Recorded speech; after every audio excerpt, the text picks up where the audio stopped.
took this trip, we weren't trying to make a YouTube series. In fact, we weren't really thinking about videos at all. In October of 2023, we packed up the car and drove west to Great Basin National Park to see an annular solar eclipse. You might only get one real chance to see one of these, and we didn't want to miss it. The trip ended up being 2 weeks long, a lot of driving, a lot of empty spaces. Some days were really quiet, and some of them blurred together. We filmed what we could, but not every day has a full story on camera. But to be honest, that kind of fits the place. Great Basin is remote, it's subtle, it doesn't try very hard to impress you. So for this series, we're compressing some days and slowing down on others. Not to recreate the trip exactly the way it happened, but to capture what it felt like to be there. This isn't a guide, and it's not meant to be fast-paced. It's just us driving across a lot of empty space, waiting to see the sun turn into a ring of fire for a few minutes, and seeing what stays with us afterward. Thanks for being here. Welcome back to Small Planet, Big World.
Leaving Chicago always feels the same.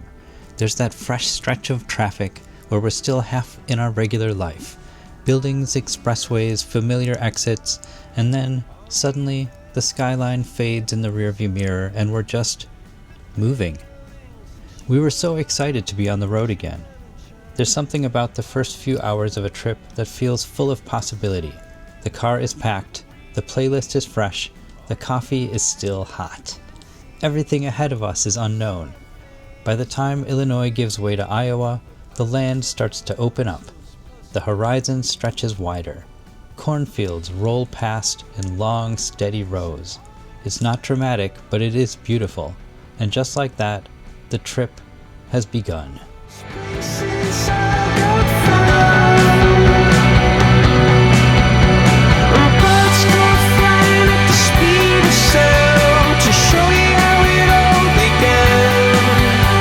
Birds came flying from the underground. If you could see it, then you'd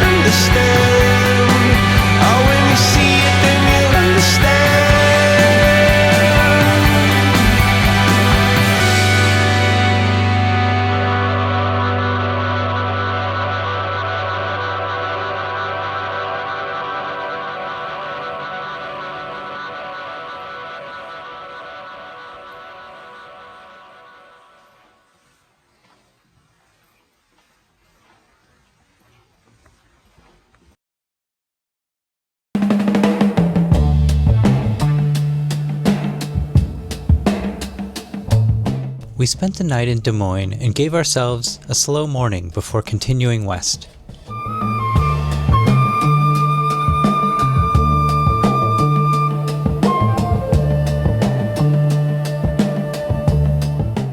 After breakfast, our first stop was the Iowa State Capitol. The gold dome rises above the city, and up close, it's even more impressive than I expected. The building was completed in the 1880s, and it's actually the only state capitol in the country with 5 domes.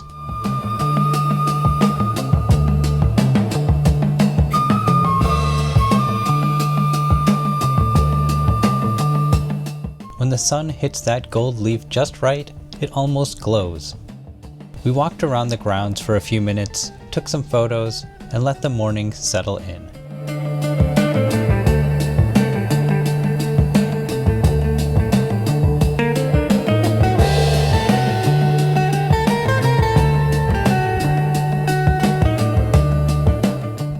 From there, we stopped at Pappajohn Sculpture Park downtown. These are massive contemporary sculptures scattered across an open green space.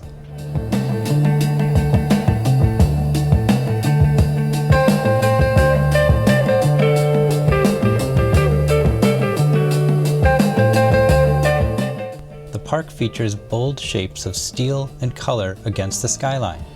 It felt playful and modern, a completely different kind of landmark from the Capitol.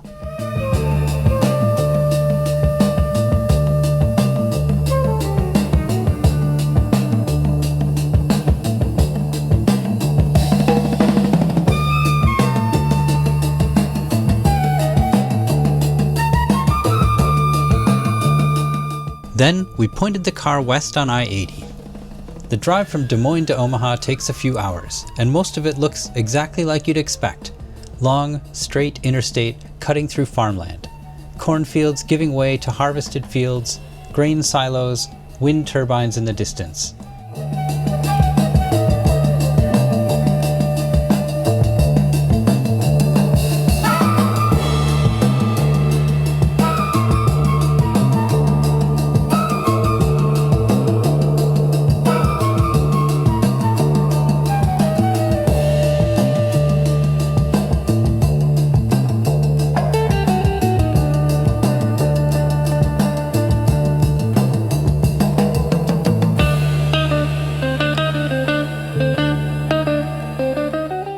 Traffic moves steadily out here. Semi-trucks pacing each other in the right lane, the occasional rest stop sign counting down the miles. Somewhere along this stretch you cross the Missouri River, and without much fanfare, you're in Omaha, Nebraska.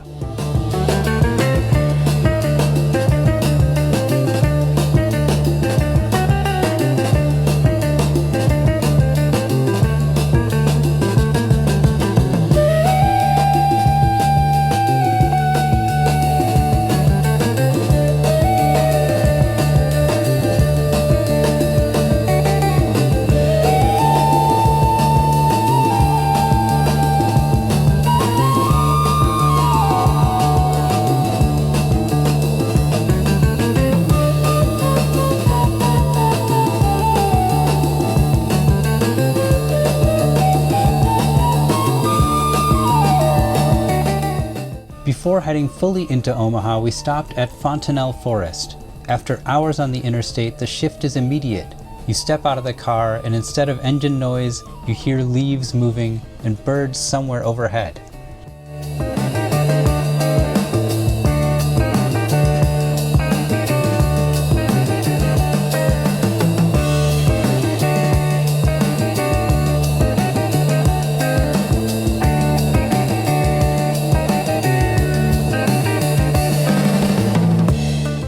There's a boardwalk trail that winds through the forest and wetlands. It's flat, easy walking, just enough to get your legs moving again.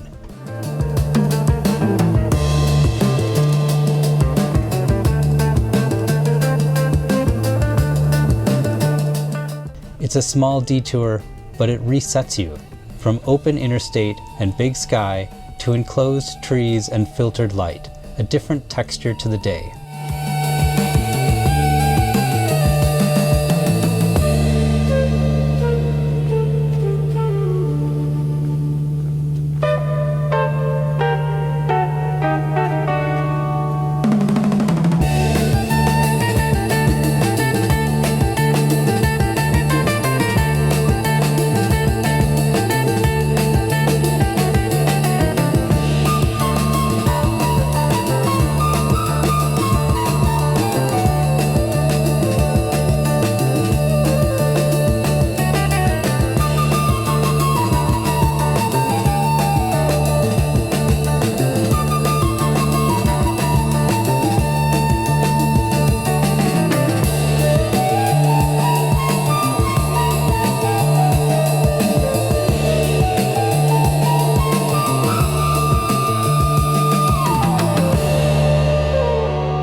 Before crossing into western Nebraska, we made a stop at the Crane Trust Nature and Visitor Center. If you've ever heard of this place, it's probably because of the sandhill cranes. Every spring, hundreds of thousands of them migrate through the Platte River Valley. It's one of the largest bird migrations in the world. The sky fills with this rolling, echoing sound of wings and calls. But we were here in early October, and there were no cranes. And, as it turned out, the visitor center was closed that day. What we found instead was something quieter. So we did what you do on a road trip. We parked the car, walked down to the riverbank, stood there for a few minutes in the quiet, and watched the sun come up over the Platte River. Even without the cranes, you can sense that this stretch of river has been a crossroads for a long time. For birds, for wildlife, for people traveling west. There's something I've come to appreciate about stopping in places out of season. You don't get the spectacle, you don't get the postcard moment, but you get space, you get stillness. And on a long road trip, sometimes that's exactly what you need.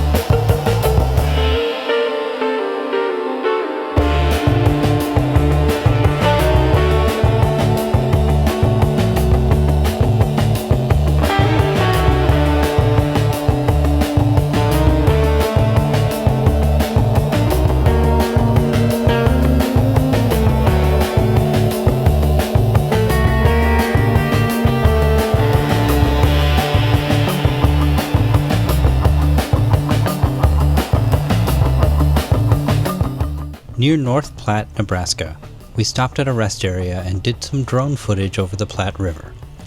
The Platte River is one of the most significant tributary systems in the watershed of the Missouri River.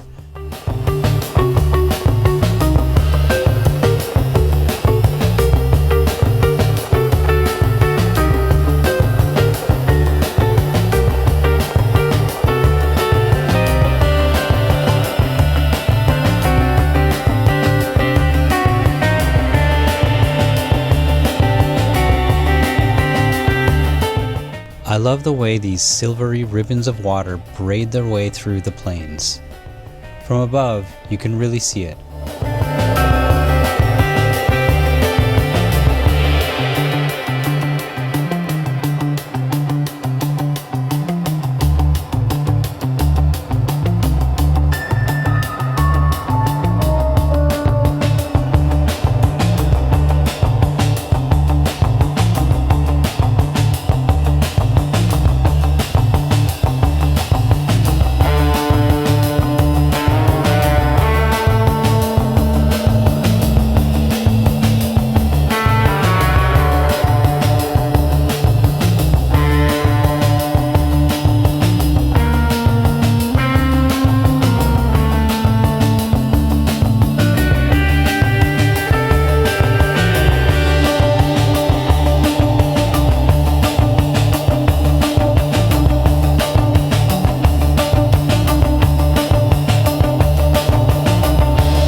Somewhere west of North Platte, the landscape began to change.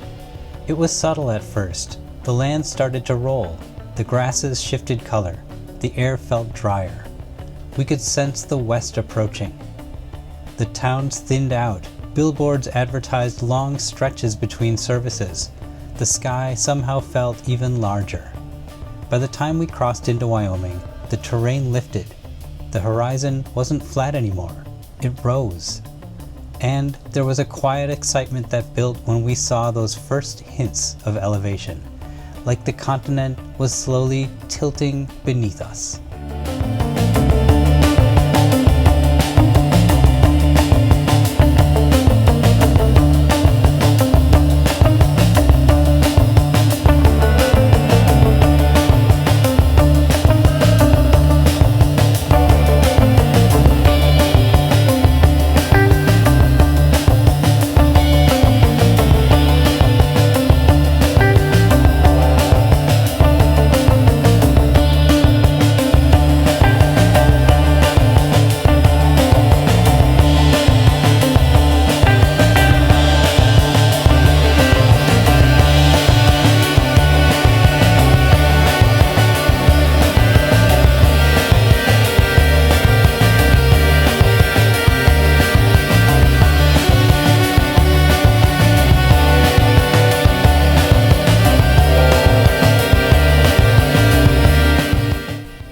Leaving Cheyenne, the transition feels official. We're not in the Midwest anymore. The interstate climbs and dips across high plains that feel almost lunar at times.